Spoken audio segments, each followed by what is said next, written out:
Hi, I am Jenny Kanoki, and I will be showing you a little bit about Fairfield USD 310. So, the big customs and traditions at Fairfield, our overall theme is that Fairfield is a family. Since we are out in the country, we really have to rely on each other. If you have not read any of my previous posts or watched my first video, we are completely out in the country. 6 communities go together to make up Fairfield, and it has not been something that just happened overnight. It has taken 5 decades to get where we are. Change has not been something that has always just been openly accepted. It has been a big process to get everybody all on one campus and to have all 6 towns supporting it. But we have come a long way, and I can wholeheartedly say now that all 6 communities support Fairfield, and we are really just getting to the point in our vision and our structure where Fairfield is the hub. Fairfield is the linking piece of all 6 communities. And so we offer different programs for kids to be a part of, all the way from elementary school up through high school. We have different ones like our Life program that reaches out to parents that are struggling, single household parents, ones where they just need a little bit more therapy if they have been reported to social services or not. Our Life outreach program is something that we really recommend. We have several fun yearly events that are for kids of all ages that the community is open and welcome to attend. Our population characteristics, we are a low to middle class school. 63% of our kids are eligible for free and reduced lunches. And for some of these kids, they are going to be first generation high school graduates. The youngest that you can enroll at Fairfield is 3 years old. And then we also have a 4-year-old program. Our kindergarten readiness rate is extremely high. We are known statewide. We often have people come through and take notes about our preschool program or, model their preschool program off of ours because we have had such a wonderful success with it. As far as our enrollment ratio, we're pretty evenly split between 51% male and 49% female. Our diversity ratio is not as split. We are predominantly Caucasian, but that does not really cause any social tension. Our kids, like I've said, we're a family, and they just really love on each other and look out for each other. Since we are not in a town and we are out in the country, and many of the parents work anywhere from 20 to 45 minutes away from the school, we rely on our communication channels. Our biggest one that we have is our Facebook page. Just because Facebook is such a popular thing these days, it's really easy to get on and, put a picture up of something fun happening in a classroom or, to put up a quick status if we're going to let out of school early for snow or something. We also use our district-wide phone calls, so parents at enrollment can give us the phone number that they would like us to contact, and we have a program where a phone call goes out to all of those phone numbers and an administrator can get a message out. Like I have said before, if we are going to have a late start or if we're going to have an early release for bad weather, a district-wide phone call would definitely be made. We have a monthly district newsletter that goes out. Teachers can submit pictures, articles, things that are happening in their classroom. We're really encouraged to do that. We have an area newspaper, and that's one thing that I would say is one of our downfalls is that we don't have a newspaper that covers our school on a regular basis. It's not necessarily something that we can help. We do what we can, like I have said with our district newsletter, but I wish sometimes we had an unbiased opinion, somebody who would come in and just watch ball games and whatnot and cover more of Fairfield instead of us having to do it ourselves. A language barrier, we do have 7% of our families are Hispanic, and so we do have some parents that are predominantly Spanish speaking, but most of them can translate enough English to communicate with our secretaries and administration. And if they cannot, usually their kids are able to stand there and translate for them. We have two different types of community groups. Our community-based ones, which the school does not have anything to do with. We have several different church organizations. The Joy organization, we do have a bus that takes that route and will drop kids off at the Joy location if that is what their parents have set on their schedule. So we are very accommodating to religious beliefs and, being willing to drop kids off at those locations. We have several kids, elementary through high school, that are involved in 4-H. No surprise there that since we are out in the country, we are very big into agriculture. And then we also have Boy Scouts and Girl Scouts. As far as Fairfield's direct school community partner groups, we have rec leagues that some parents and staff members will coach kids on. We have FCA, which stands for Fellowship of Christian Athletes, and they meet every Wednesday morning in our auditorium.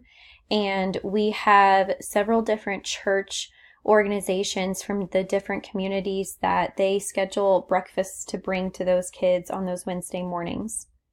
Our FFA program, which stands for Future Farmers of America, is a very well-established program for our high school kids. They do several different contests, public speaking contests, land judging. It is just a wonderful organization for kids to learn things such as public speaking, how to set up a resume, how to market their skills, how to work on their skills. And so that's something that several of our high school kids are involved in. We have Senior Falcons, which is for retired senior citizens in our communities. We have some established ones that they come into the elementary classrooms, kindergarten through second grade, every Wednesday morning. And they do different reading and math activities with our kids and just love on them.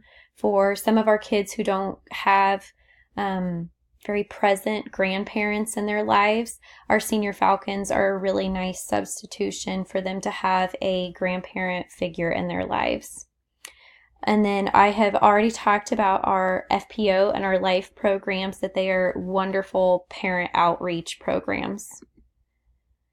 Since Fairfield is such a unique school, we don't have a lot of influence from the towns.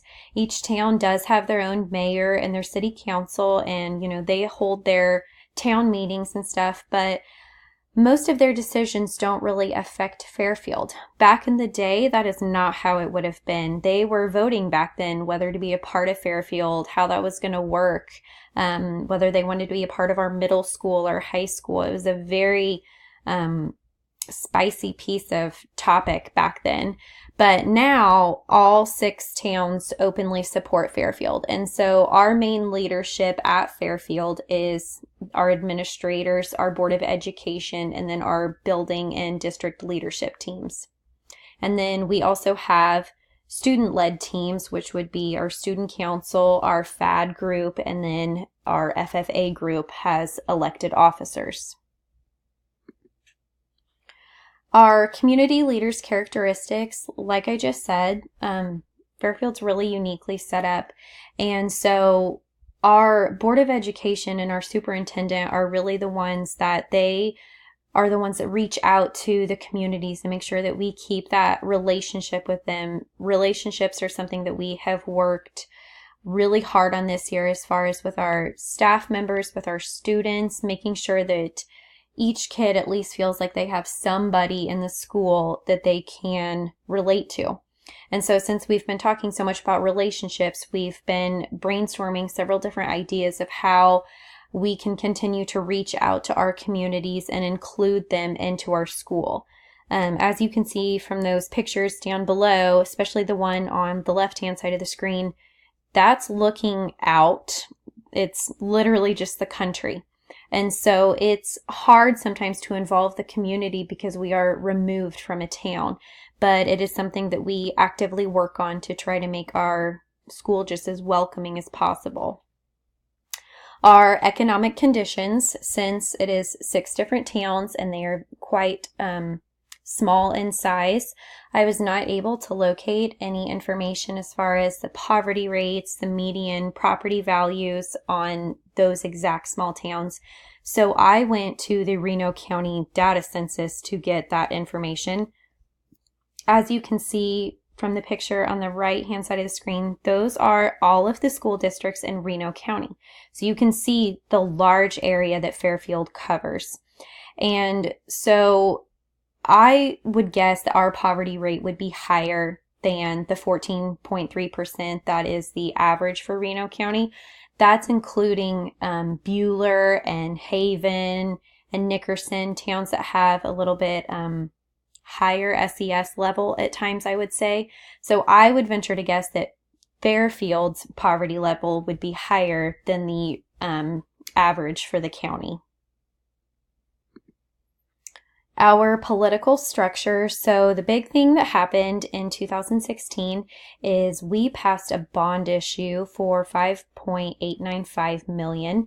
And if you look on the right side of the screen, my finger is pointing at where my new classroom is now. Those 8 classrooms on that's north, so I'm going to use those directions. On the north side of the school, we added on those 8 classrooms, as well as the gym, which would be on the left side, the east part of school. We added on a new gym, and then we extended out our cafeteria, and we upped our security systems. And so that was something that went through, and our FPO is the group that got that done. We had parents that went door to door and explained to people why we needed that. We don't really have any social tensions. I do not know of any known gangs, nor did any administrators know of any known gangs. I'm sorry. And so, like I said before, we're really just a family. The only thing that I could think of is that we're trying to make sure that our kids are not getting into the vaping and the juuling and things like that. And there are some kids, we're pretty sure that, maybe dabble in, some marijuana and stuff like that. And so I think that would be the only social tensions that I could think of. Nothing as far as like cultural diversity, just preferences on personal activity differences on how they choose to conduct their social lives outside of school. As I've said, relationships are something that we have really been pushing on this year. So that is a check-in that I have in my classroom, and all of the elementary classrooms have it. And it is just to check in with kids to see what zone they're in, how they're feeling that day. And then people can also go to our school website and our Facebook page, like I previously said, to get information. Our power structures would be our administration, our Board of Education. Longevity in teaching career is something that gets heavily weighed at Fairfield. We have some teachers that have been teaching at Fairfield for well over 30 years, and their opinions are very highly respected because they have been through a lot of changes with Fairfield. Multicultural issues, like I said, we do not have many, but we are respectful of the ones we do have. We will provide translators if a child moves in and they are predominantly Spanish speaking, which is what we've had in the past. And then at Christmas or Easter, different things like that, if we have some students that have some religious beliefs, we do what we can legally to respect that. Our power structure, we encourage people to follow the chain of command, to go to who the problem addresses first, whether that be a teacher or a coach, and to just follow the chain of command. We follow the student handbook very heavily. We show that to parents. We give parents a copy. If they're questioning something, we show them our student handbook on conduct issues. When it comes to measuring public opinions, I will show you both of these pages real quick. We send out surveys for things like Any major changes?